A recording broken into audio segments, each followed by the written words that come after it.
Thank you very much. Thank you, Richard. Thank you, Richard's. He's one hell of a man. Thank you, Richard. Great honor to be introduced by you, and thank you to a place called North Carolina.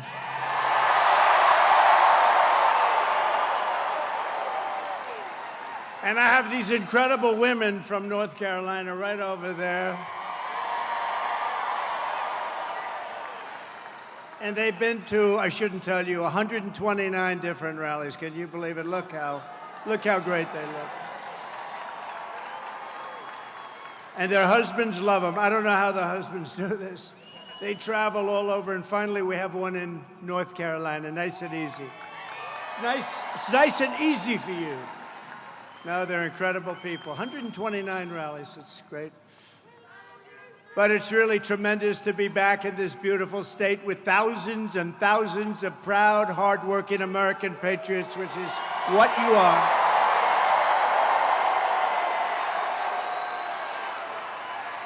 This is a nice arena. How about the people outside that can't get in? That's a lot of people, too. Would anybody like to give up your seat? Would anybody? You're just not generous people. As you know, 3 days ago, we officially defeated the worst president in the history of our country, crooked Joe Biden. He quit because he was losing so badly in the polls. He was down in every single poll and down by a lot, so he quit. But really, what happened was the leaders of the Democrat Party, in a very undemocratic move, the bosses, they said, either you get out or we're going to throw you out using the 25th Amendment. That's what happened. You know that. So, well, you know that. That's what happens. That's what happens. These are nasty people, the Democrats, so we better beat them or we're not going to have a country left. You're not going to have a country left. So now we have a new victim to defeat, Lion Kamala Harris, Lion, L-Y-I-N apostrophe. The most incompetent and far-left vice president in American history. By the way, they did a poll. She was rated the worst vice president in history. I've never seen that poll before, but that's the poll. Together, we will win North Carolina in an epic landslide. We're way ahead in the polls.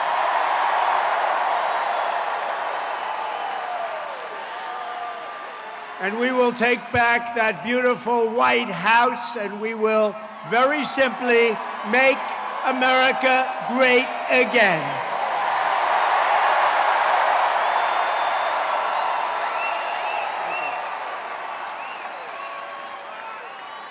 For 3.5 years, Lion Kamala Harris has been the ultra-liberal driving force behind every single Biden catastrophe.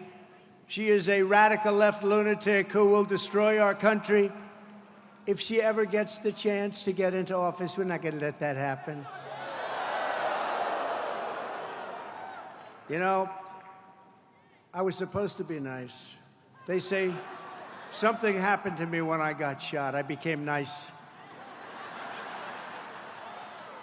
And when you're dealing with these people, they're very dangerous people. When you're dealing with them, you can't be too nice. You really can't be. So if you don't mind, I'm not going to be nice. Is that okay? I'm not going to. They want me to be nice.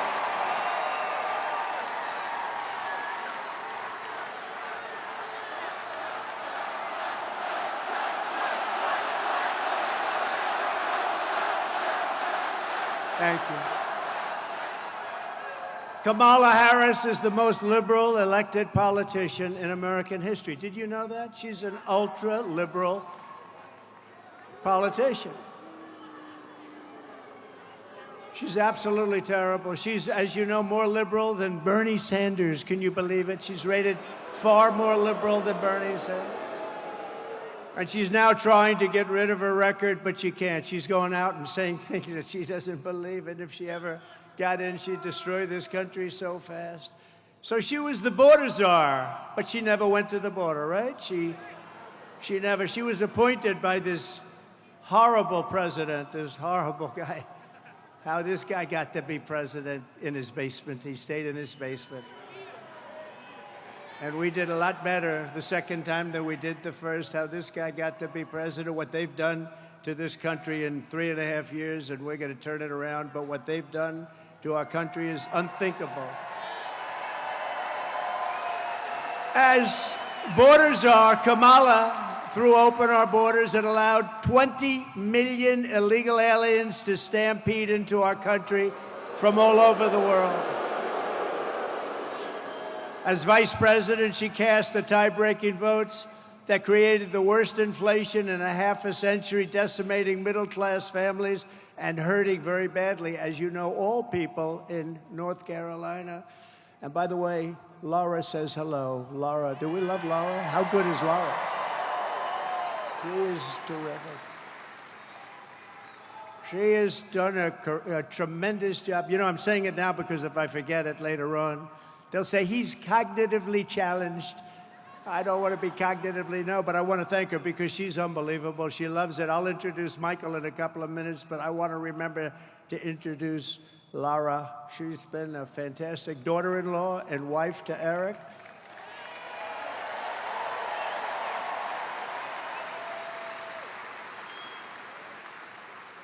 And she happened to name her one beautiful daughter, you know what? Carolina. Carolina.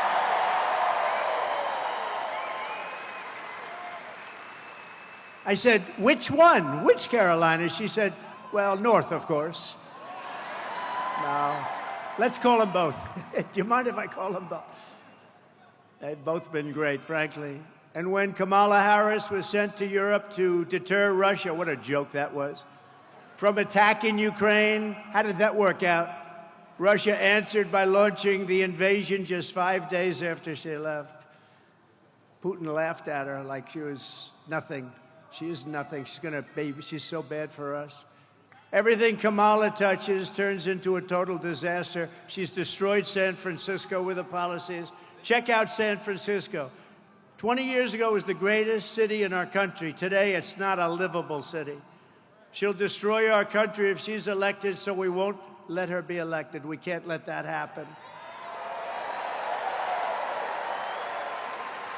Unbelievably, despite all of the damage she's caused, radical, liberal Kamala Harris now wants a promotion to deliver 4 more years of chaos. We've had the worst 4 years. You know, I say about Biden, if you took the 10 worst presidents in the history of our country, added them up, they won't have done the damage that crooked Joe Biden has done. But this November, the American people are going to tell her, no thanks, Kamala. You've done a terrible job. You've been terrible at everything you've done. You're ultra-liberal, and we don't want you here. We don't want you anywhere. Kamala, you're fired. Get out of here. You're fired.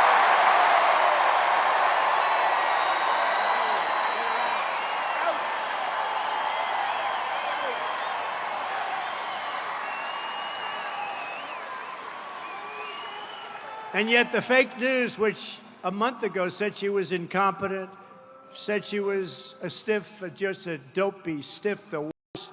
Nobody talked to her. She was firing her staff left and right. The staff hates her. Oh, wait till you see the stories that are going to come out about her staff. Oh, if that were me, they'd be all over the place. But the fake news tries to cover her up. But wait till you see, she was the worst with the staff of anybody. But the fake news is talking about lying Kamala as if she's the savior of our country. That she's so brave. I've never seen a turnaround like this. 3 weeks ago, 4 weeks ago, she was the worst politician in America. Now they say, isn't it amazing? Look at her. She's so beautiful. She's so magnificent. She has a crowd of 1,000 people the other day. And the fake news, and they worked hard to get that crowd. We have crowds of 25, 30, 40, 50, 60, 70,000 people.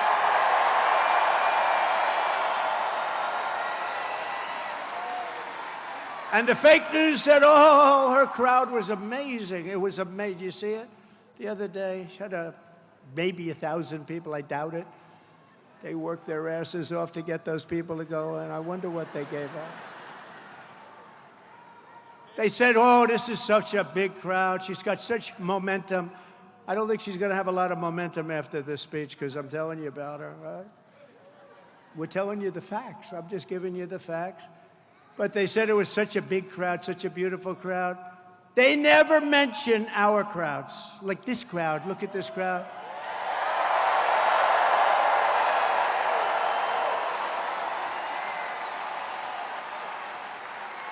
You could multiply her crowds times 20 and 30, and she wouldn't get what we get. 107,000 people recently in New Jersey. We might win New Jersey. We're up in New Jersey. 82,000 in South Carolina. 82,000. And by the way, we would have had a number here that would have been through the roof. But, you know, we are confined. As beautiful as this arena is, I just met the owner. He said it's an all-time record. Because, you know, they have basketball, hockey, but with basketball, hockey, you can't fill up the floors, right? So we set the all-time record, and he's a very nice gentleman, great family. But we set the all-time record. And if this thing were twice as large, it would be filled up with the people outside. 68,000 people in the great state of Alabama, 68,000. And then we did one in the South Bronx, and that can be a rough place. But we did one, and it was like a love fest. This was an amazing thing. We had 25,000 people in the South Bronx. Amazing. And if I ever had a crowd like Kamala, assuming she had 2,000 people, which I don't think she did. But if I ever had a crowd, they'd do headline stories. Trump is over. It's all over. It's not working for him anymore. They never mention the crowd. I tell those, look at all those cameras back there. Look. And I always say, but they never do it, turn the cameras around to show them the crowd, but they never do it. They never do it. They never want to do it.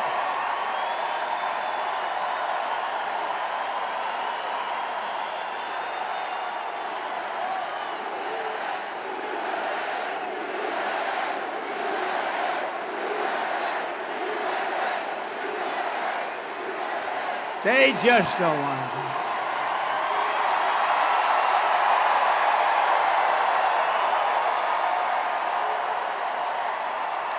They don't want to do it.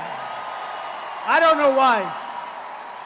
Even the semi-friendly cameras, they don't turn. You know, I used to think it was a physical thing with the camera. You know, the steel, you can't turn, you can't turn. And in 2015, it started right from the beginning, these big crowds. But now I have to tell you, there's more spirit now.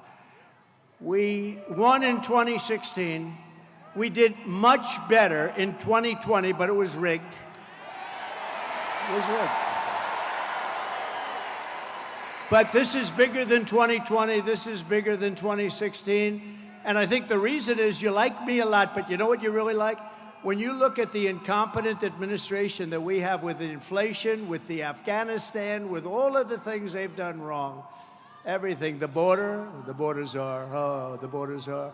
When you look at how bad they are, you say, you know, I like Trump, but now I really like Trump because we don't want to go back. Front row Joes. Front row Joes.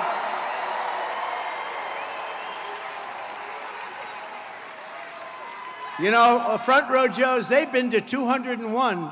I hate to tell you that, North Carolina. They beat you, 201. And they were to a rough one last week. That was a rough one. I saw them. They were sitting in the front row, and things were happening that weren't too nice, right? Amazing, right? But they were there, and they didn't move. You know, amazing. Nobody moved. When a bullet goes off, it's a freak thing, but a bullet goes off, crowds always run. They call it a stampede. Nobody ran. And we had 55,000 people. Nobody ran. You could see the small group we had behind.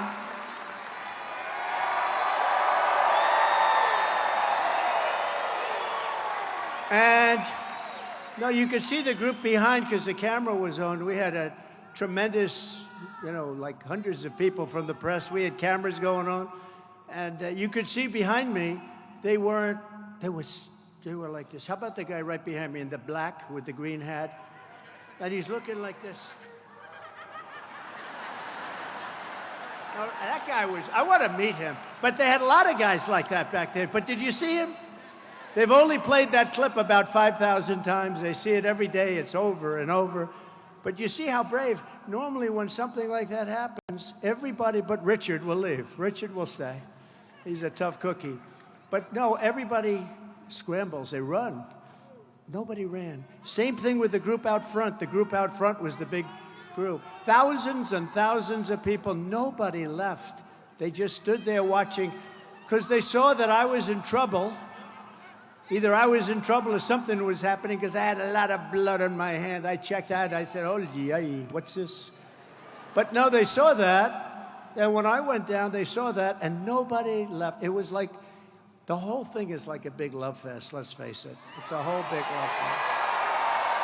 It's amazing. We love you, man. We love you. We love you. We love you. That was a horrible thing. That was a rough thing. And say what you want, the Secret Service, the ones on this day, on the dais, these guys right here, the tough cookies, they ran. Bullets were flying. Bullets were flying, and they were running right at me. And it was a rough, horrible, horrible time. And they said, sir, we have a stretcher for you. I said, you're not putting me, I'm not getting on a stretcher. They had a stretcher. I said, that's not going to look very good if I get carried out on a stretcher. Hello, everybody. Thank you, everybody. They said, I'm not getting, where are my shoes? My shoes got knocked off. They tackled me so damn hard. But it was a terrible thing in so many ways. And as you know, we lost somebody who was fantastic. Corey, fantastic. His family is fantastic.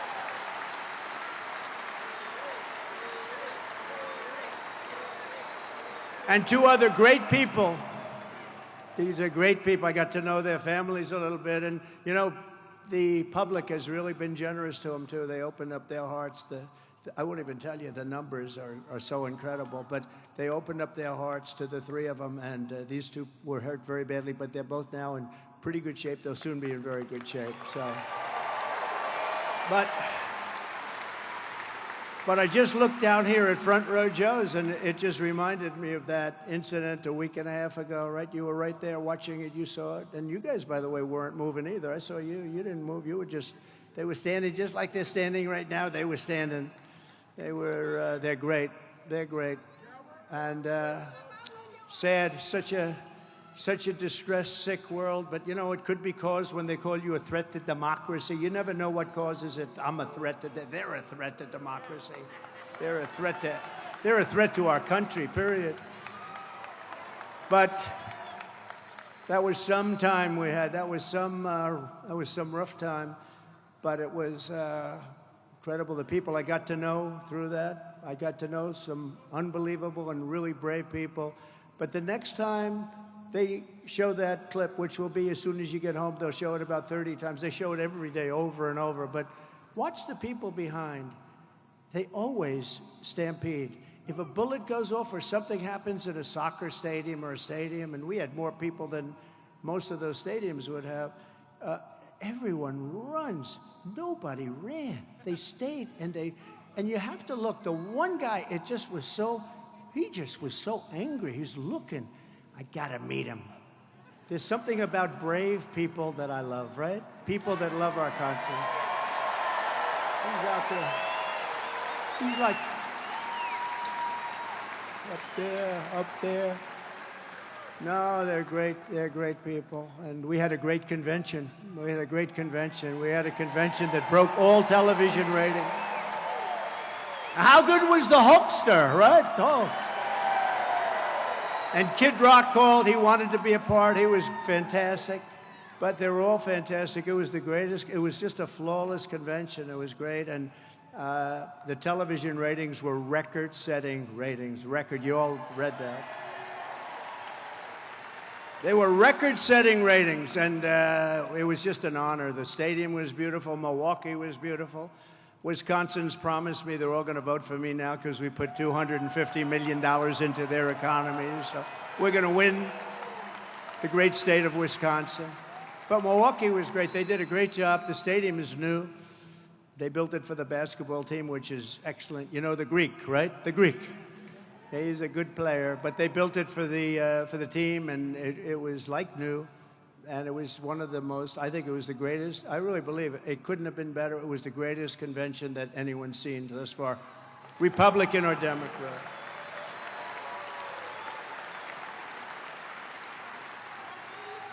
But getting back to a subject called Kamala, who's the worst?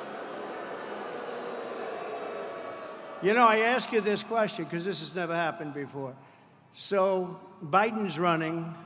I wouldn't say his debate performance was one of the best, right? Do you agree? That's where it all started, with the debate. The downfall started that night with the debate. The debate was like, that was a rough debate. He said, yeah, I had a bad night. No, he had a bad night. He had a bad everything. He had a very bad night. But it started really with the debate. It was all, you know, the game was up. They say the jig was up, and it was indeed up, but it started with that, and then it only got worse, and we were leading him by 11, 12, 14, 15 points, and then he decides to get out because the bosses said, we're not going to have you. He didn't want to get out, but they told him, you're getting out. They said, you're getting out. You're getting killed in the polls. You can't win. You saw that. You can't win. You're getting killed. So now they bring in this one who's worse than him. She's worse than him because he's a fake liberal. You know, he wasn't that liberal. He was fake. She's a real liberal. She really is a real liberal. She's much worse than him. Now, if we start beating her in the polls by 10 or 15 points, are they going to bring in a third candidate? It's like, you know, Trump is killing this guy. All right, out. Let's bring in a new one. Out, out. And then maybe at some point they get one right, but when will that stop? And you know, the guy had 14 million votes. So much for democracy. You know, they talk about democracy. He had 14 million votes, and they said, we're going to give it to somebody with no votes. She had no votes.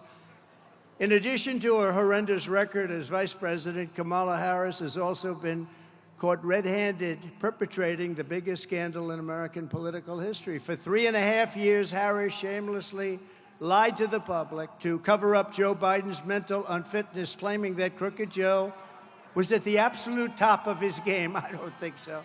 I don't think so. I wish him well, but I don't like him. He's not a nice person. I mean, he's not a nice person. He's trying to put me in jail. Why would I like him, right? That's the first time. No, first time. And she's the one behind it. And she's got a new line, you know. She's going, I'm the prosecutor. She's one of the worst prosecutors in history. She destroyed San Francisco. I'm the prosecutor, and he's the convicted felon or something. A radical left judge in an area where every one of these cases, every one of them is brought by them. So think of it.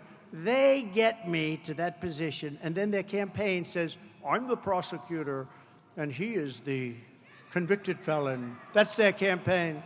I don't think people are going to buy it. And we won our big case. You know, we won the case in Florida. That was a big one. We won that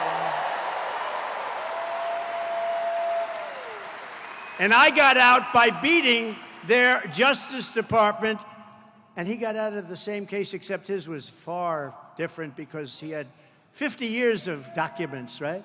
He got out by being incompetent. The prosecutor said he had no memory.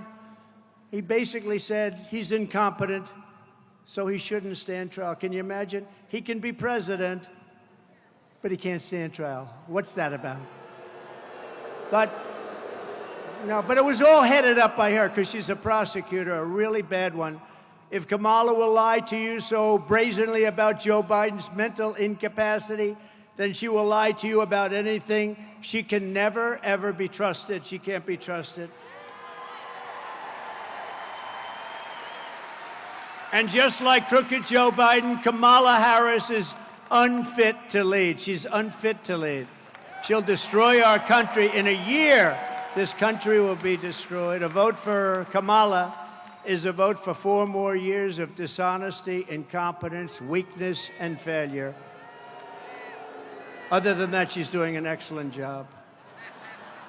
A vote for Trump Vance. How do you like? How do you like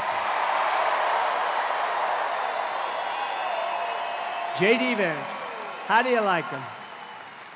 A vote for Trump-Vance administration is a vote to restore leadership, competence, common sense, and strength back to the Oval Office like we had it just 3.5 years ago.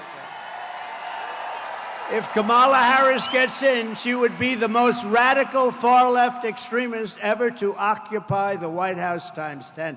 There's never been a lunatic like this in the White House, and we've had some bad ones. But the worst one is Joe, actually. As a senator, Harris was ranked the #1 most left-wing Democrat in the Senate. Think of that. She's ranked the #1. That's not what this country wants. She makes Bernie look like a moderate. You know, he looks like Bernie Sanders. He's actually quite moderate by comparison. Here's just some of her crazy liberal record. Kamala Harris co-sponsored Bernie Sanders' $32 trillion plan for a socialist takeover of the entire U.S. health system, which will be a disaster and will bankrupt Medicare and Social Security. They're gone. And remember, Social Security is going to be gone anywhere if we're not elected, because they're putting all of these millions of people that are pouring into our country, they're putting them into Social Security, Medicare, schools, hospitals.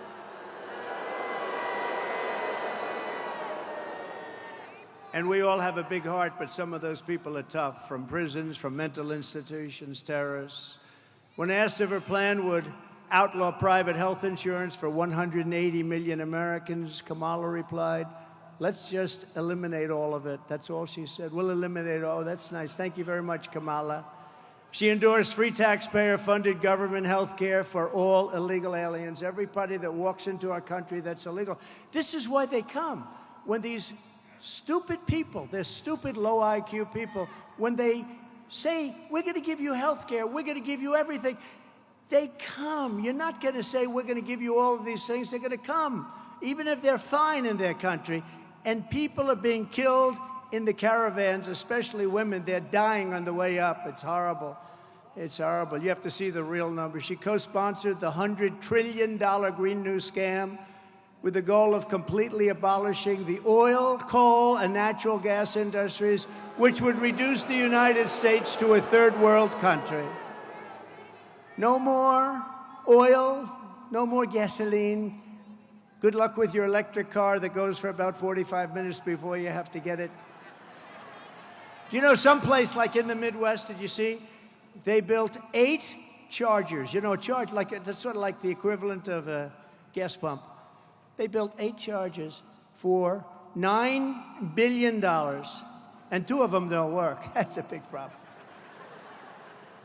And if we were going to charge up the entire country for the electric car, if we were going to charge up, it would cost $5 trillion. That's more money than we would have. We would have to file for bankruptcy. And they don't care. They say, let's do it anyway. She said that a 70 to 80% tax hike is, quote, a bold idea that should be discussed. She wants it 80%.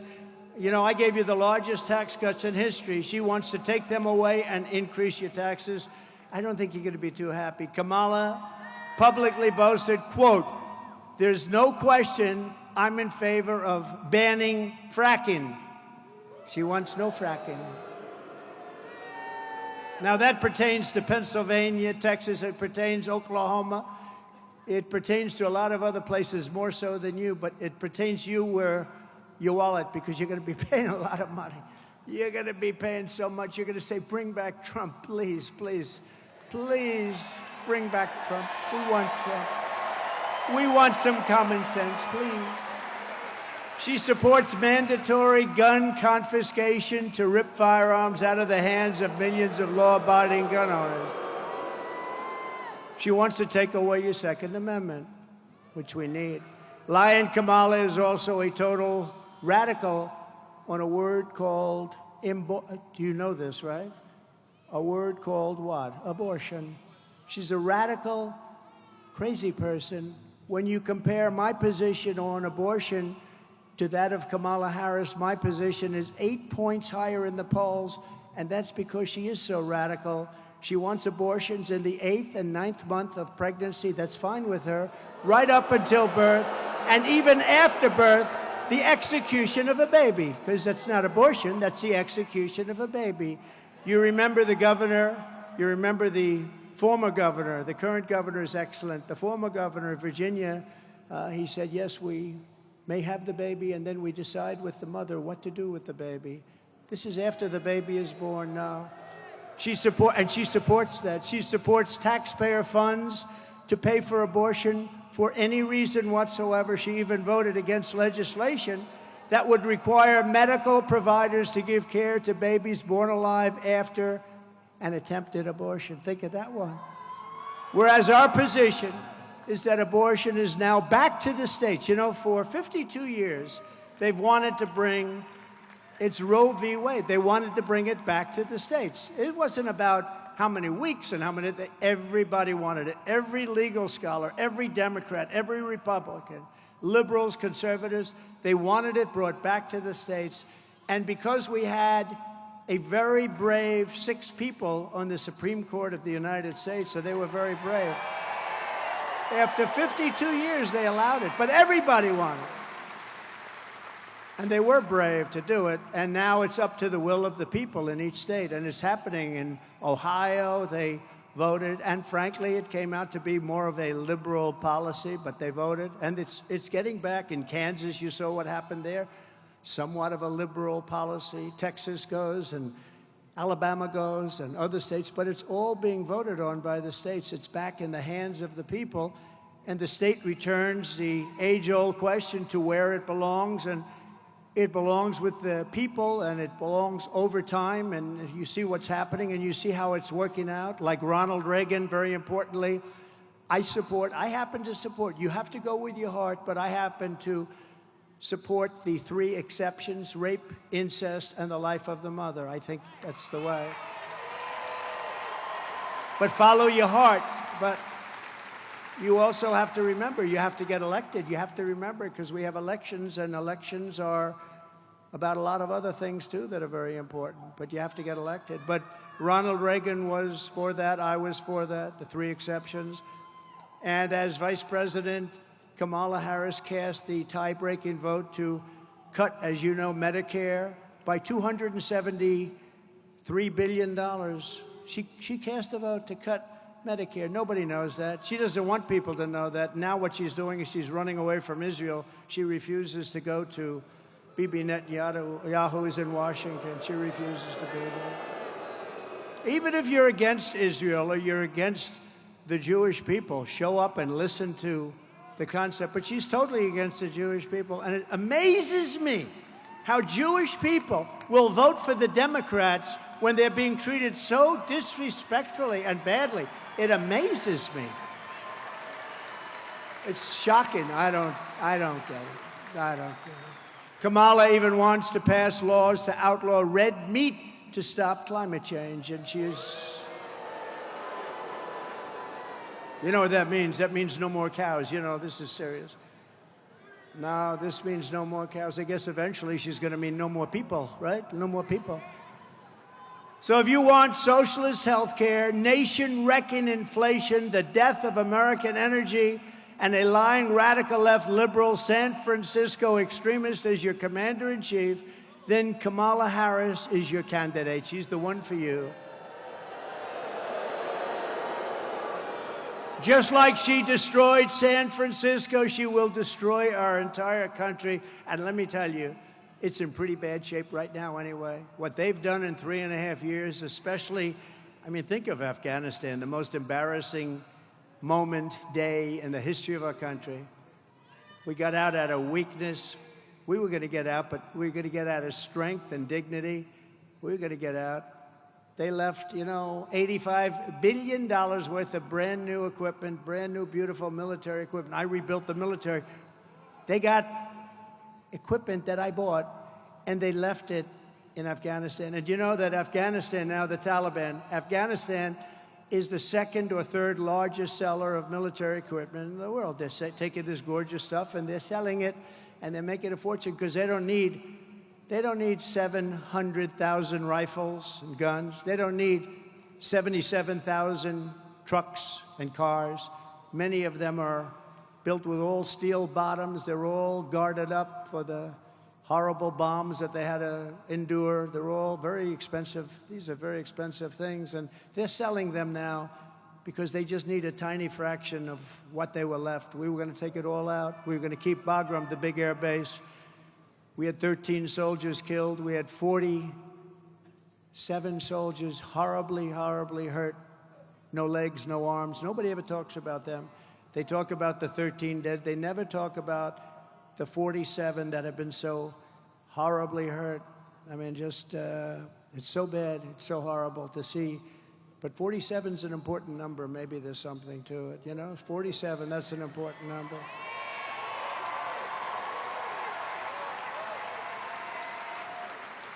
And basically, she's a very bad person, and she shouldn't be running for president.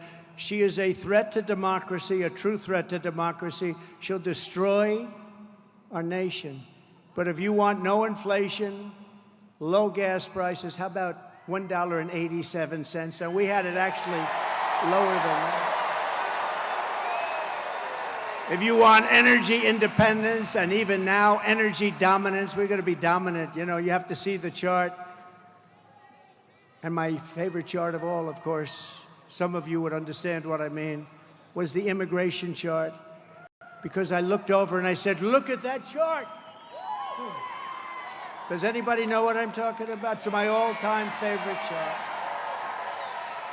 Man, am I lucky to show that chart? I said, let me see that chart. Let me see that chart. Pull it down.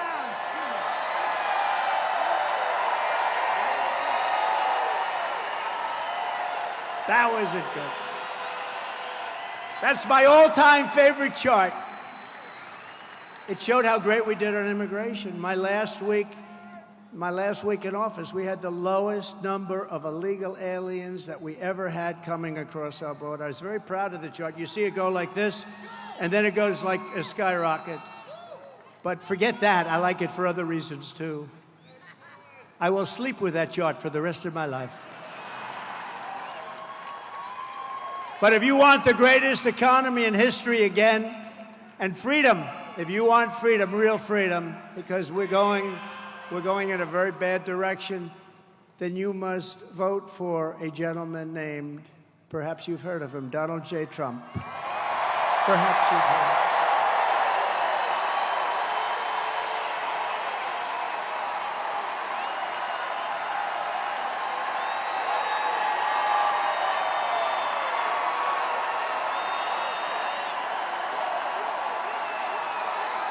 Gotta get out there.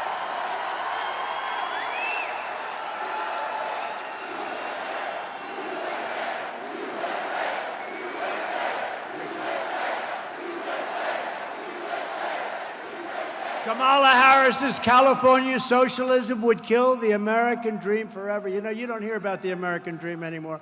We're going to bring back the American dream for our children. Under Trump-Vance administration, and he's terrific. By the way, he's been incredible. You know, he wrote the great book on workers, about how workers were being horribly taken advantage of. Became a movie, big best-selling book, became a great movie, actually. And he's a great guy. Went to Yale Law School without any connections because his father passed away and his mother had some difficulty. And you get into Yale without any connections, that's pretty good. And he was a great student. Then he met his beautiful wife at Yale, two smart people. It's really an amazing story. Amazing. Became a senator from the great state of Ohio. Ohio loves him. So he's exactly what we want. And he's a very common sense guy. But we'll bring back that American dream bigger, better, and stronger than ever before. Bigger, better, and stronger. And remember, there's no issue on which Kamala has been more unhinged than her wild pursuit of open borders. She's crazy. She's crazy. Who could want open borders? Who could want that? It's like, who could ever want men playing in women's sports in a much smaller way? Did you see a beautiful woman volleyball player 2 weeks ago got badly hurt? I didn't know you could get hurt in volleyball, but when the ball comes back at you at 140 miles an hour, I guess that can hurt. Got knocked out. But playing with a man who transitioned. And she was a top player. She said, "I've never seen a ball come at me like that. I played volleyball for a long time since I'm a little girl. I've never seen a ball, Richard." She said, "I've never seen a ball come." What about race car drivers? Do you want to have a couple of transitioned race car drivers? Maybe that's okay. Actually, that could work. That could work. I have a good one for you I'd like to recommend. That could work, maybe. But she said, "I've never seen a ball come." Or the weightlifting records. You see what's happening there? For 18 years, they had a record. 18 years. A quarter of an ounce and a quarter of an ounce on the barbells, right? A quarter of an ounce. Little tiny thing. And she goes, Olympic tryouts. Mom and Dad are in the front. And I hate to do it. You know, my wife says it's so unpresidential when you do that. Can you believe it? So I'm embarrassed. I used to give it a big push, but now I'm embarrassed. You know, I know I'm embarrassed to do it. She said, "Darling, your speech was wonderful, but please do stop with the weightlifting and the swimming. It's so unpresidential." You know, she's a class act. But I said, but people like it. People like it. She looked good 2 weeks ago coming into that arena, right? Melania. She's a classic. Yeah, turn off your cameras for a second, okay? Boy, that's a lot of cameras. Man. No, they get it up and they can't quite do it. Oh. Mom, I'm sorry, Mom. And a guy comes out for the tryouts. He comes out. "Have you lifted before?" No, I haven't really tried it. Oh. Well, give it a shot. Bing, bong. Right? How crazy is it? Or the swimmers, the All-American swimmer. She's getting ready. She's going to break the record. It stood for 12 years. And she's beautiful, beautiful, strong.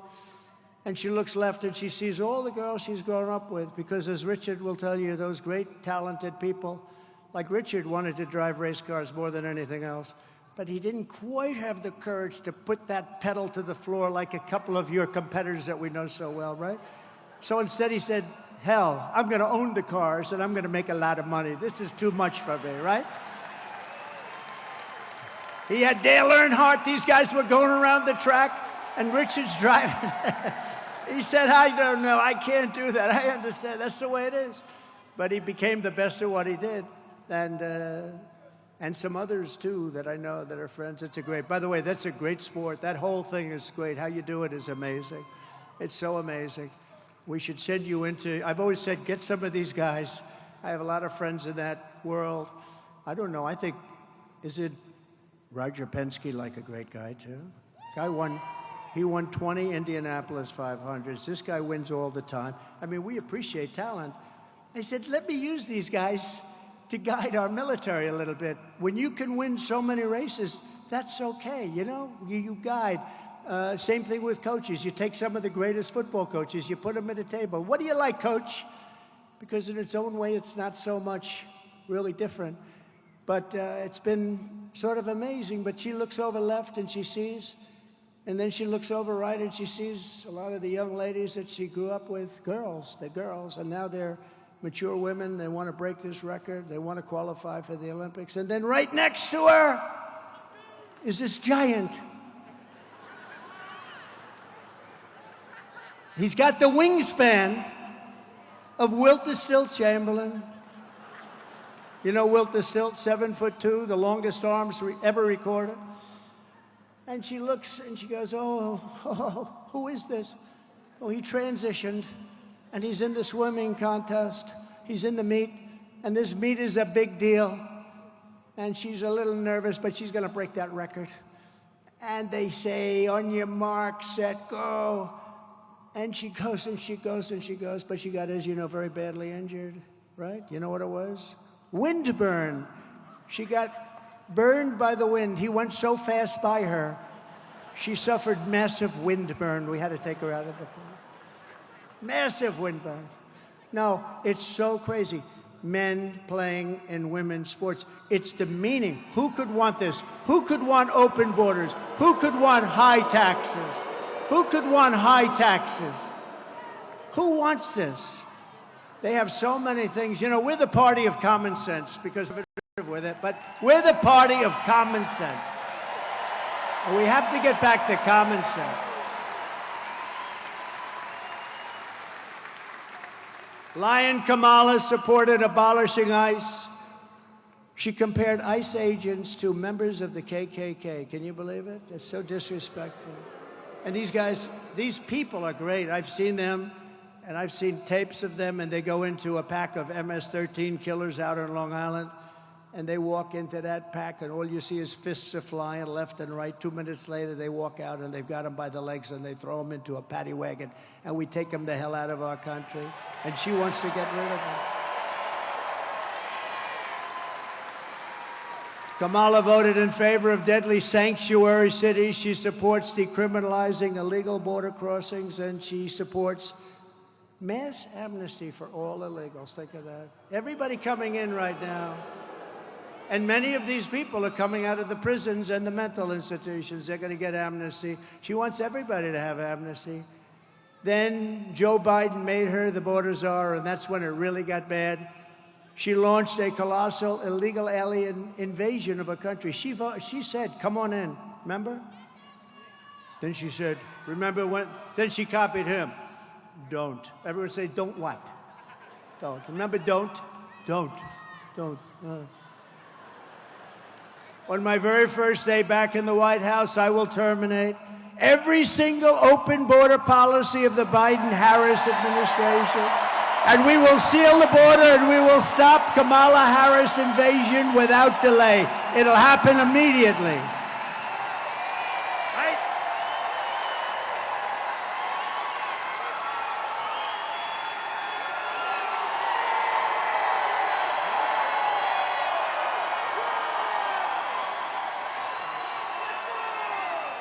We will do it immediately. Under border czar Harris, illegal aliens are pouring in by the millions and millions and millions. It's going to be 20 million, maybe more than that by the end. You ever hear of gotaways? They don't include gotaways. You know what a gotaway is? The people that get in, which is probably most of them. It's probably already over 20 million.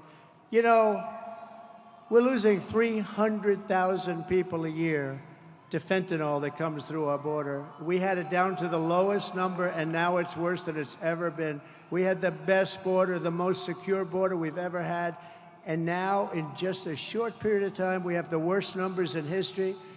They're coming not just from South America, but from Africa, from Asia, from the Middle East. They're coming from everywhere. They're coming from all over the world, from prisons and jails, mental institutions, and insane asylums. You know, they go crazy when I say the late, great Hannibal Lecter.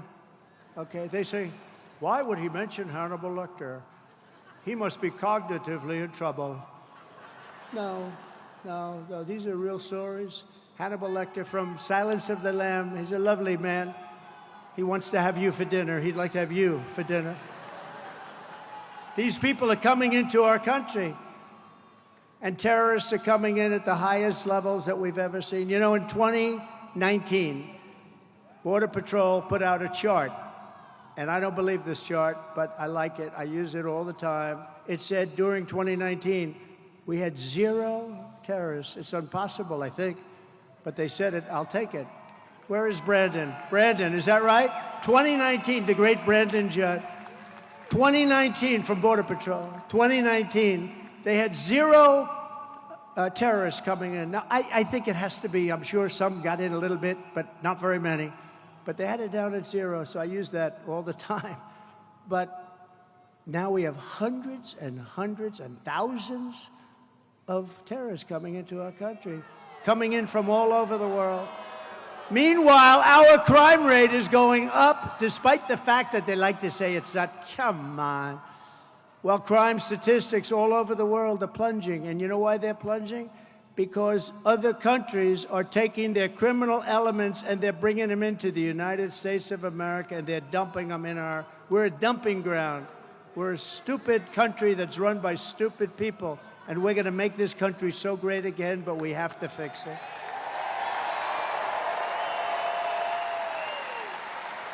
In Venezuela, which was ridden with crime, crime is down 72% because they're sending all of their criminals to the United States of America. Now think of it. Next year, what we'll do? Oh, if they win, I never want to say, I never say, we're going to win. They cheat like hell. We got to get out. We got to, too big to rig and all that stuff. But if they ever got in, we will have another meeting. We'll do it in Venezuela because it'll be much safer than any place in the United States. Because by that time, we'll have all the criminals from all over the world in our country, because that's what's happening. You're not going to teach a criminal not to be a criminal. It's just not going to happen. Maybe a little bit, but you're not going to happen. One of the countries, the president of the country, I don't want to really mention the name, but he's a nice guy. I know every one of them. They're very smart people. They're very sharp. They're at the top of their game. Our guy was not at the top, and this one is just, she never could be. By the way, lousy student, failed her law exams. Did you know that? She couldn't pass her bar. She couldn't pass her bar exams. Okay, does anyone know that? They're not going to do. They say that on NBC News. Ladies and gentlemen, we have breaking news. Kamala Harris could not pass her bar exams. But she's going to be a great president, right? No, she couldn't pass the bar exam. She couldn't pass anything. She couldn't pass everything. She couldn't pass anything. But just think of this. These countries, and if I were the head of one of the countries, I would be worse than any of them. I mean, some of them actually have half of their prison population still. I wouldn't have any. Richard wouldn't have any. You and I would, our country would be the safest country. Every criminal would be in the United States of America. I can tell Richard Childress. Every criminal would already be here. Every jail would be empty. Every mental institution, insane asylum would be empty. They'd all be in the United States. And that's what, in a short period of time, that's what's going to happen. We're going to have all of their criminals. The only thing good about them is they make our criminals look like very nice people by comparison. These are serious criminals. These are rough killers. But under Border Czar Harris, can you believe it? Our communities are being ravaged by migrant crime. I call it migrant crime. I used to call it Biden migrant crime, but now I'll probably change it to Harris or Kamala. You know, it took him about, 4 years to pronounce her name right, and then she did an overthrow. That was a very undemocratic move, wasn't it? Earlier this year, a 15-year-old girl in Massachusetts was raped by a migrant who Biden and Harris flew into the United States against all orders. In upstate New York 2 months ago, another 15-year-old girl was attacked by an illegal alien that just walked into our country, assaulted with a metal pipe, abducted, driven to an isolated area, raped and killed. And in Texas last month, 12-year-old Jocelyn Nungari was tied up, sexually assaulted, and strangled to death by 2 illegal aliens who Biden and Harris released into the United States and refused to get them out. What kind of a vice president or what kind of a border czar allows these monsters to come into our country? And this is just a small portion. These people are here now by the hundreds of thousands. And remember this, it's like anything else. They're just getting comfortable. They've just gotten here a little while ago. So you haven't seen the kind of crime that's going to be inflicted on our country. They're just getting comfortable. They're getting used to being here. They don't know about the words politically correct yet when you catch them and you do nothing, and then you catch them again and do nothing. They don't know. The only time they do something, if it happens to be Trump, because he talks about how the rigged election was a disgrace. Oh, he should get the electric chair because he said the election was rigged. But if you rape and kill somebody and strangle them and dump them in a creek, that's okay with these people because they're crazy. And we don't want these people running our country anymore.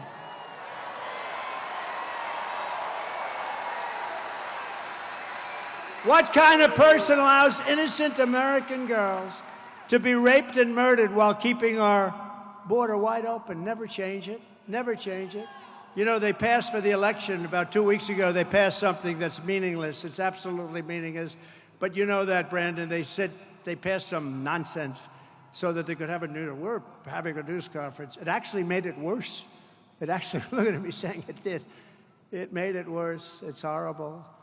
Kamala's deadly destruction of America's borders is completely and totally disqualifying. She shouldn't even be allowed to run for president, what she's done. She's committing crimes. No person who deliberately lets these kind of savage criminals into America should ever be trusted with power again, should ever be trusted to be the president of our country.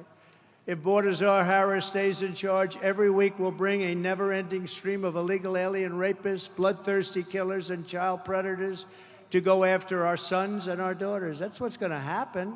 Everybody knows that. You're not going to talk these people into being wonderful citizens. If I'm elected, we will immediately deputize local police who are dying to do the job, by the way, but their power has been taken away. And we'll form a massive dragnet to scour the nation for the monsters who are murdering and raping children all over the world. Many of them have come here because they're looking for them in their own countries for rape, for murder, for all sorts of things. And we will ship them back to the country from which they came. We're going to get them out of here.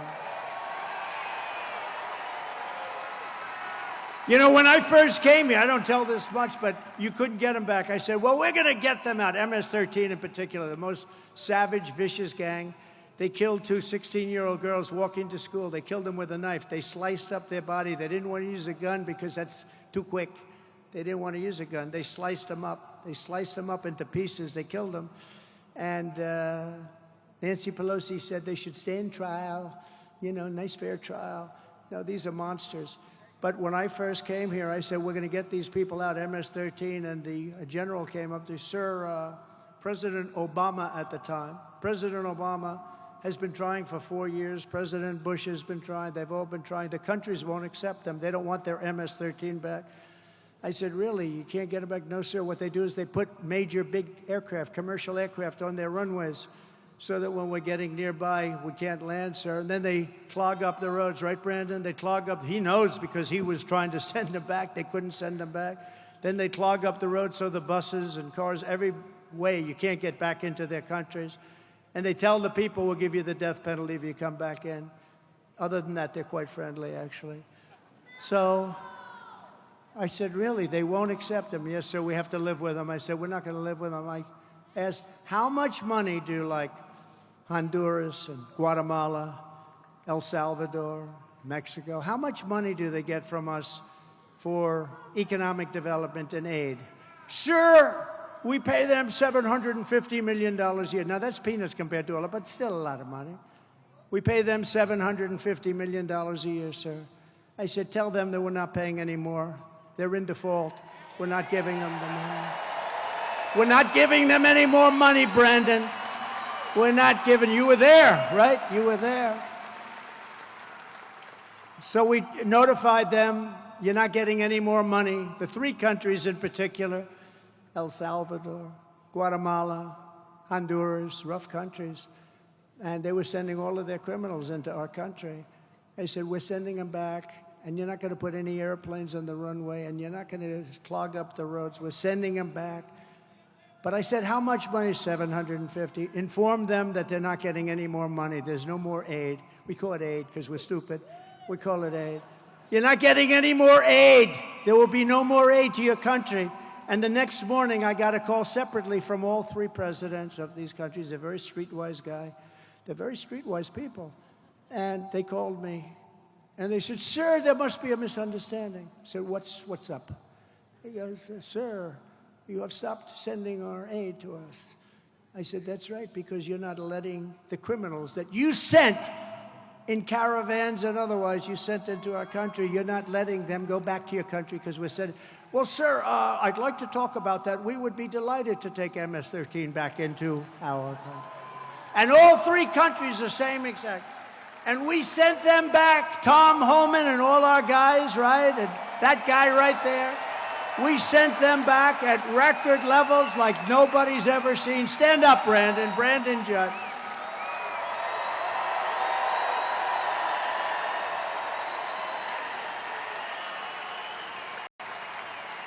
Right, Brandon? We sent them back. Brandon was shocked because he was the head of the Border Patrol. And I'll tell you a little secret. He's not supposed to endorse anybody. He's really not.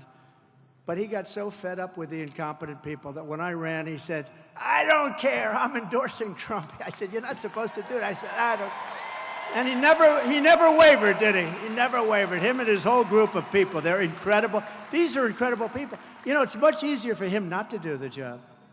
But they don't want that. They want to straighten out our country. They love the country as much as anybody in this room. They want to work. It's risky. It's dangerous. They don't want to not do their job. They want to make our borders strong and our country safe. And we're going to be doing that in 6 months. We're going to be doing that. You know, unfortunately, we have to wait till January 20th. But I can tell you that November 5th will be the most important day in the history of our country. We're going to take our country back from these lunatics. During her entire time as border czar, Kamala has not had a single conversation with the chief of Border Patrol or the unions or anybody. Did they ever call you?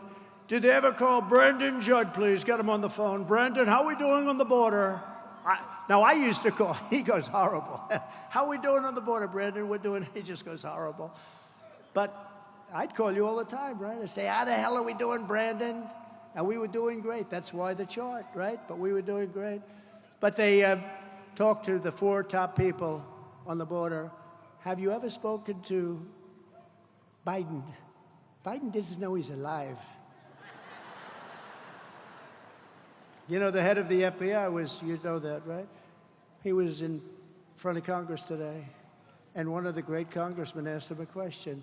Have you ever noticed in all your meetings with Biden that he's cognitively a degenerate? And he said, no, I never noticed that. I never noticed that. No, really, there was nothing to talk about. I never noticed that. Now, anybody that says that, you know they're not telling the truth. It's a very serious thing. It's a very serious thing. No, I didn't notice. I didn't notice. No, I didn't notice. I didn't notice he couldn't stand up. I didn't notice he can't walk. And I didn't notice he can't think and he couldn't talk. Other than that, he's doing quite well, however. Thank you. No, he didn't notice. That's a very bad thing. Boy, very bad thing. Very sick thing. We're pleased to be joined today by former president of the National Border Patrol, and that's the man I've just been talking about. He's been so incredible. The Patrol Council, the head guy and the boss, Brandon Judd. Thank you, Brandon. Thank you.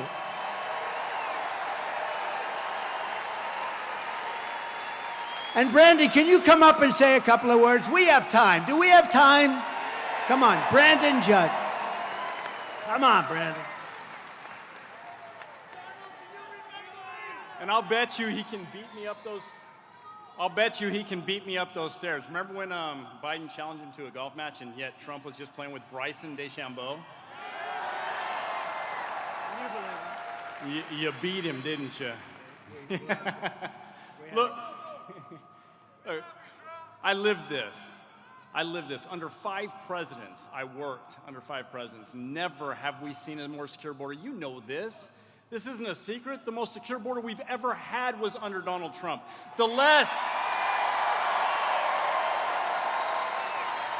We had fewer drug overdoses under Donald Trump. We had fewer criminal aliens under Donald Trump. Like he said in 2019, 0 known terrorists. That number has jumped up more than 100% under Joe Biden. 100%. Yeah, that's what we're seeing right now. This was amazing. It was all about policy. October 7th, 2016, the day of Access Hollywood. Come on, locker talk seriously, and they thought that that was going to bring him down. We did a press conference with Donald Trump, October 7th, 2016, because it was about policy. That's what it's about. If we have proper policy, we can secure the border and we can keep your children, your grandchildren, your great-grandchildren safe. He can do that. He can do it. They refuse. Kamala Harris knows what she needs to do. I was there. I gave her all of the policies that she needed, all of them, and she refused to implement them. She does not care about you. She does not care about the safety of this country. He does. This is the man for the presidency.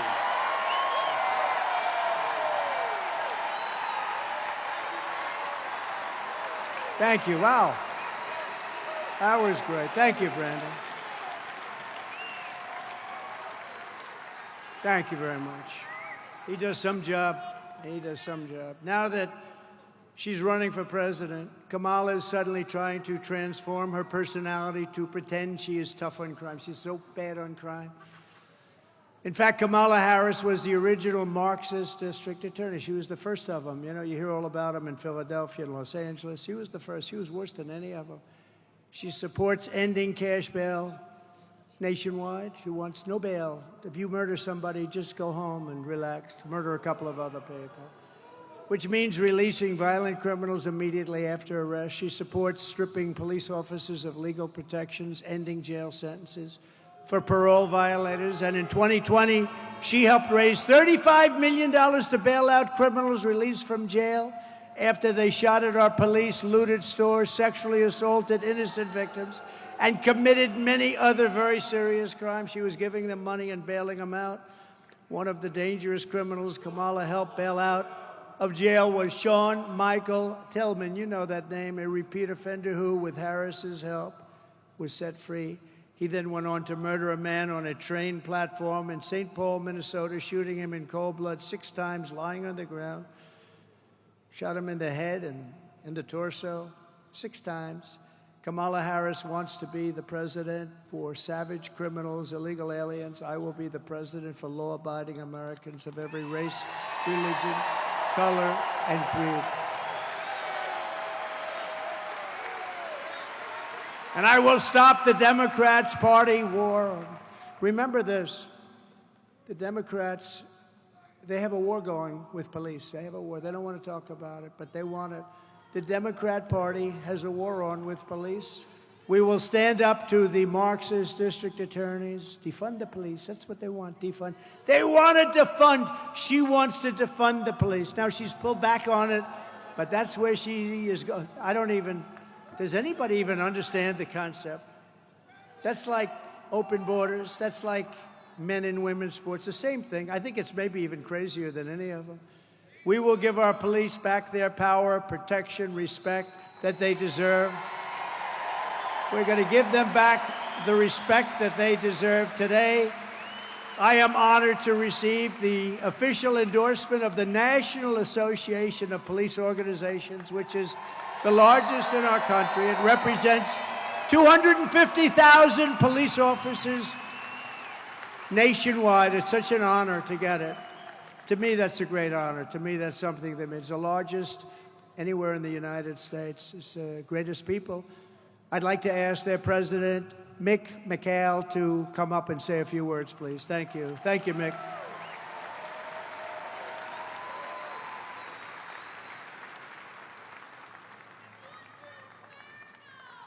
Thank you. Thank you so much. We appreciate it. Thank you very much. Thank you very much. Ladies and gentlemen, I am truly honored to stand before you today, and on behalf of the National Association of Police Organizations, I am pleased to formally announce NAPO's endorsement of Donald J. Trump for President of the United States.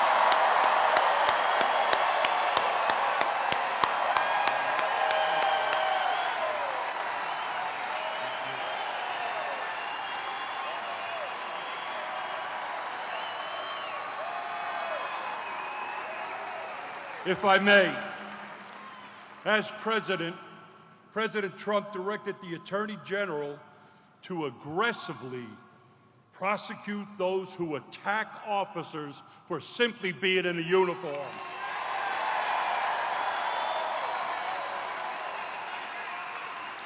President Trump, he signed the Law Enforcement Mental Health and Wellness Act. And ladies and gentlemen, that's protecting the protectors.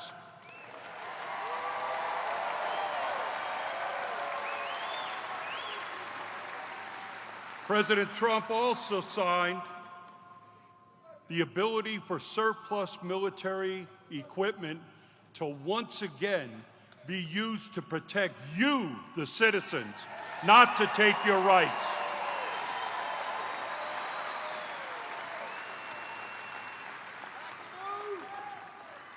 And one of the most important things that the president did, he recognized that the men and women who provide public safety, who are part of law enforcement, deserve the same constitutional rights as the people we serve.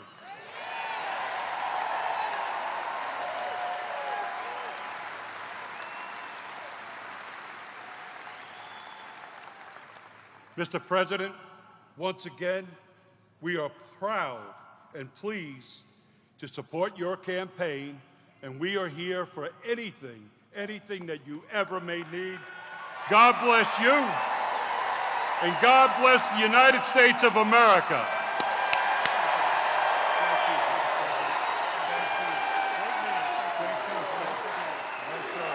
Thank you.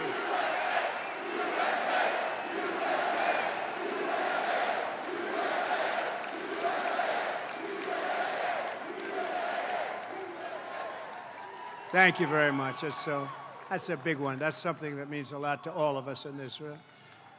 It's no wonder the Democrat Party and their thugs are so desperate to stop us. They know that we are the only ones who can stop them. We're the only ones. This is it. This is the big election coming up. This is it. This is going to be the biggest of them all. All of their persecution is only happening because I'm running for president and leading big in the polls, every one of them. And we're not just leading against Kamala, we're also leading against everyone, including big leads right here in the great state of North Carolina. We have a big lead. We have a big, beautiful lead. The radical left Democrats rigged the presidential election in 2020, and we're not going to allow them to rig the presidential election in 2024. You. Right, Michael? Every time the radical left Democrats, Marxists, communists, and fascists indict me, I consider it truly a great badge of honor. I never thought I'd be saying that, but I consider it a badge of honor because I'm being indicted for you. And never forget, our enemies want to take away my freedom because I will never, ever let them take away your freedom. I'll never let it happen. They want to silence me because I will never let them silence you. And in the end, they're not after me, they're after you. I just happen to be standing in their way, and I always will. Thank you. Thank you. We're pleased to be joined tonight by many great North Carolina patriots, including Congressman Richard Hudson. Where is Richard? Richard Hudson. Richard, he's a big, wonderful, wonderful guy, wonderful warrior, Richard. Thank you. A man who I've just been involved in from the day he first went in. I endorsed him. Everyone said, who is he? Turned out to be an incredible congressman, but now he's running for Attorney General, and he's going to be your next Attorney General, Dan Bishop. Where's Dan? Dan. Thank you, Dan. Thank you, Dan. Get out and vote for him. He's incredible. Great job. And you were a great guy. Richard, we're going to miss him in Congress, but that's okay. Great luck, Dan. Congressional candidates, Addison McDowell. Big victory, Addison. They're way ahead in the polls. Brad Knott. Thank you, Brad. Pat Harrigan. Thank you. Thank you, Pat. Good. Mark Harris. They like you. And the Speaker of the North Carolina House, a man who's done an incredible job. He gets it. He gets it. He really gets it. Tim Moore. Thank you, Tim. And when it came time to pick a chairman of the Republican National Committee and Convention and everything else having to do with national politics, I came to a man named Michael Whatley of North Carolina. And the reason is because at 10 o'clock in the evening, when we all had those televisions on, and I saw weird things happening, drops at 3:02 in the morning, and all the things that were happening, North Carolina held totally steady. He had 602 lawyers working. He held it steady. And other states, I was leading by a lot, and all of a sudden, people went to sleep. They thought that was over, and I said no, because I know how bad these people are. But North Carolina had held steady. He was the head of your Republicans in North Carolina, did a phenomenal job. So I immediately called him. I said, let's do it. And I got him. Please stand up. Please stand up. You have done a fantastic job. Fantastic.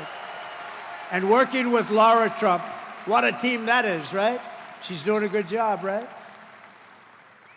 And I said, don't worry about the votes. Just guard the votes, right? Just guard. We have all the votes you need. Just guard the votes. And he's doing that. And he's doing it at levels that nobody's seen before, and I hope we're going to have a big, beautiful surprise, because we're not going to let them steal this election. And they didn't do it in North Carolina. Thank you. Thank you, Michael. Great job. A wonderful gentleman who I met a little while ago, Michael Verardo, and he is a wounded warrior and just a highly respected guy. Michael, wherever you may be. Michael? Hi, Michael. Wow. You look good. I'm not messing with you, Michael. Wow.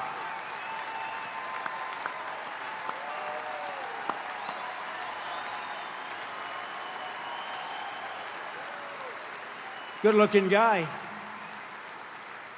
Thanks, Michael. Great, great patriot, great person.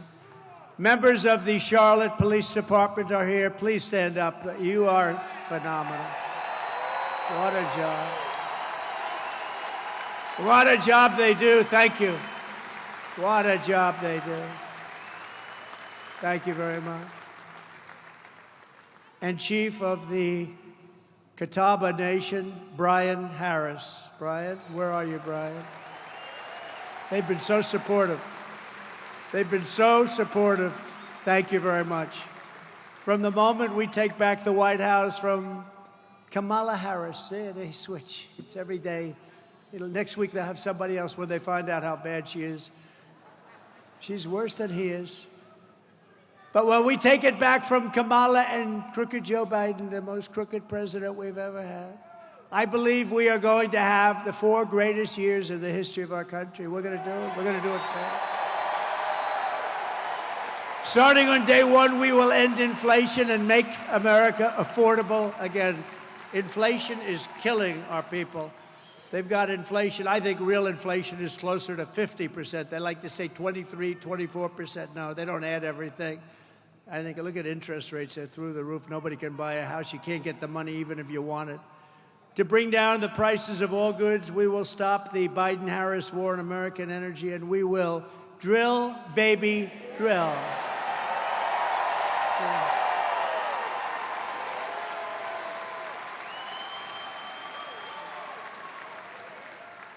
That includes racing car. You know, that's good. You're going to spend a lot less money for your gasoline. You have that special stuff. I will terminate the Green New Scam, and I will end the Biden-Harris electric vehicle mandate on day 1. And we already gave you the largest tax cuts in history, but we will pass massive tax cuts for workers, and that includes, remember, no tax on tips. No tax on tips. No tax on tips. To protect North Carolina workers, I will revoke China's most favored nation status. Think of it. They're most favored because they're a developing nation. Well, we're a developing nation, too, because we've gone to hell and back. We're a developing nation, too. They are considered a developing nation, so they get advantages that we don't get. Not going to happen. And I will pass the Trump Reciprocal Trade Act. That means that if China or any other country makes us pay a 100 or 200% tariff or tax, we will make them pay a reciprocal tariff or tax of 100 or 200% immediately, right back. It's basically you hurt us and we hurt you, an eye for an eye. Look at it any way you want. Before I even arrive at the Oval Office, shortly after we, the people in this room, win the presidency, I will have the horrible war between Russia and Ukraine settled. We're going to get it settled quickly. I'll do it as president-elect, I'll do it. And I will be doing something that nobody else even talks about. We have never been so close. I will prevent World War III. We're heading to World War III. We're heading right into the teeth of it because we have stupid people representing us, and they're being represented against people that are at the top of their game. I will restore peace through strength, which is what we have. And in my next term, we will build a great Iron Dome missile defense shield over our country, a dome the likes of which nobody has ever seen before, and it will be entirely made in the USA.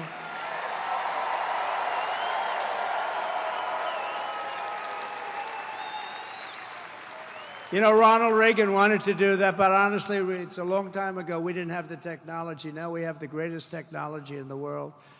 And in case there's a problem, we're going to be stopping them, but we're going to have the best in the world. It's all going to be made right here. I will not cut one penny from Social Security or Medicare, and I will not raise the retirement age. One day, I won't even raise it by one day. And, you know, they're talking about, she's talking about lifting the retirement age. She's going to have to, because they're putting a lot of the illegal aliens that are coming into our country. They're going into Social Security and Medicare. They're going into a hospital. We're not going to raise it one penny or one day. I kept that promise, remember, for 4 years. For 4 years, they said, oh, he's going to raise Social Security. No, for 4 years, I didn't, and I won't do it. I'm the one that won't do it. And remember, I said something else. I'm going to keep you out of wars. I kept you out of wars. We had no wars with Donald Trump as your president. We defeated ISIS. We beat ISIS in 4 weeks as opposed to 5 years, which was supposed to take. Remember this, our military is great. They're not woke. The guys on top, the political guys, are woke. But they can't convince them. I saw ISIS dissolve before us once I put the military on it, once they had the commander-in-chief behind them. We have great generals, and there's not woke. They're not woke. They won't be woke. They can't be talked into being woke. They'd leave before that happens. But we have people on the top that are woke, and they're all gone. We're going to get rid of them so fast. We're going to rebuild our cities into beacons of hope, safety, and beauty better than they've ever been before. We'll have to work with Democrat governors and mayors in many cases, but we're going to rebuild our cities.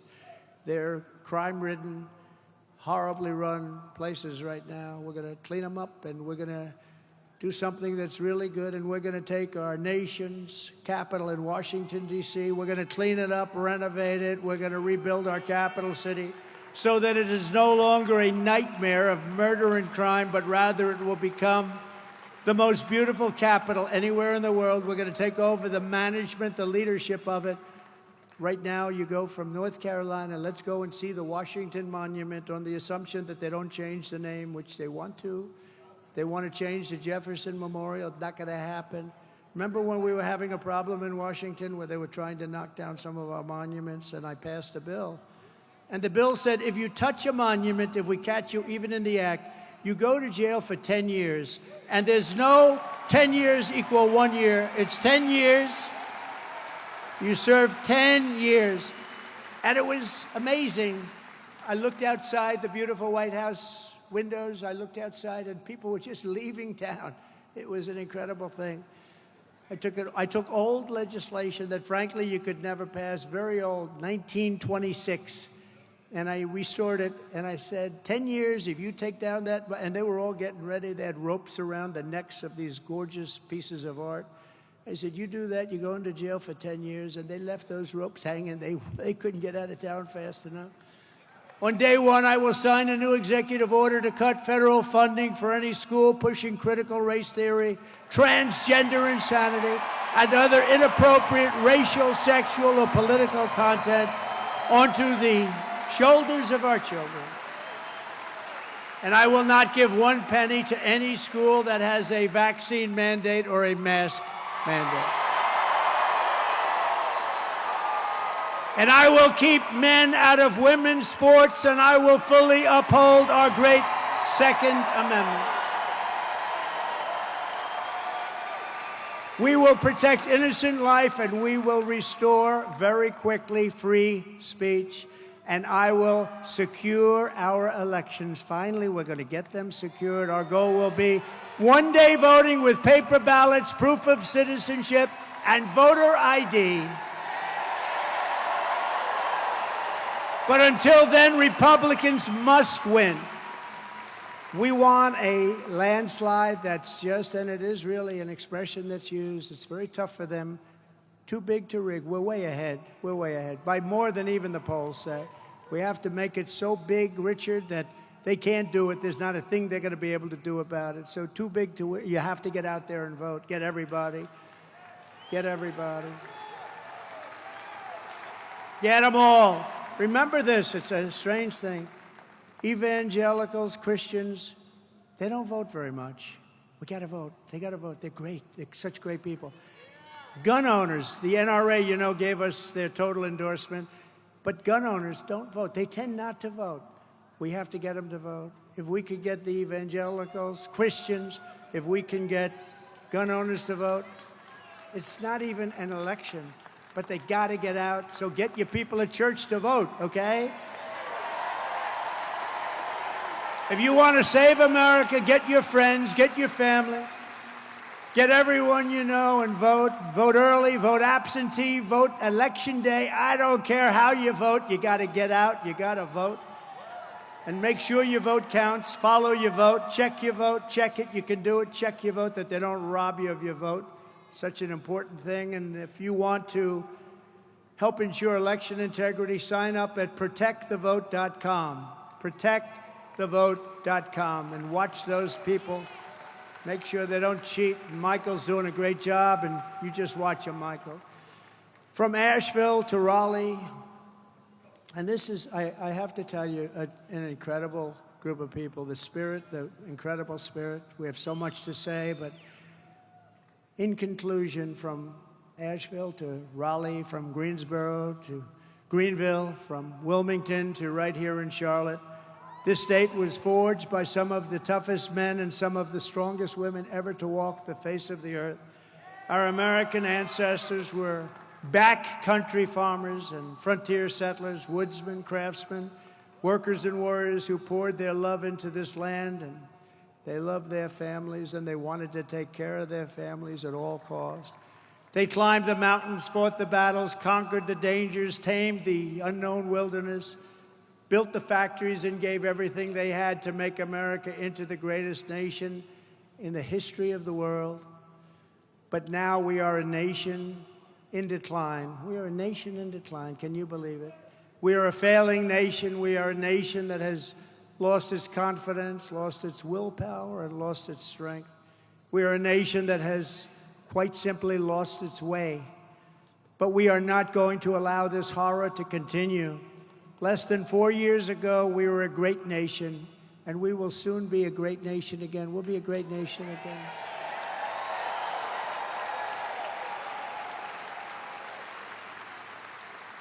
With our leadership, every disaster Joe Biden and Kamala Harris have created can be fixed, and can be fixed very quickly.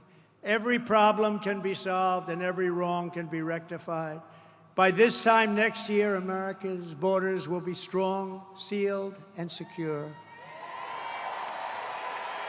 Inflation will be in full retreat. Our economy will be roaring back. Optimism will be surging. The American dream will be thriving again for citizens of every race, religion, color, and creed. Law and justice will reign all throughout our land. Freedom will be restored. The flame of liberty will be burning bright. Joe Biden and Kamala Harris, the worst administration in the history of our country, will be a fading memory of the past. And our great silent majority, including the once forgotten men and women of our country, will be the one shaping America's magnificent future when I am the 47th President of the United States.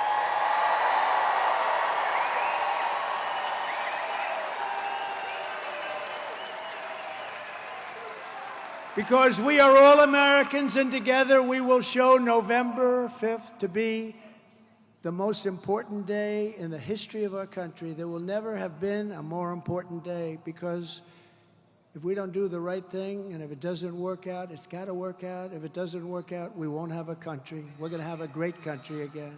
We're going to have a great country again.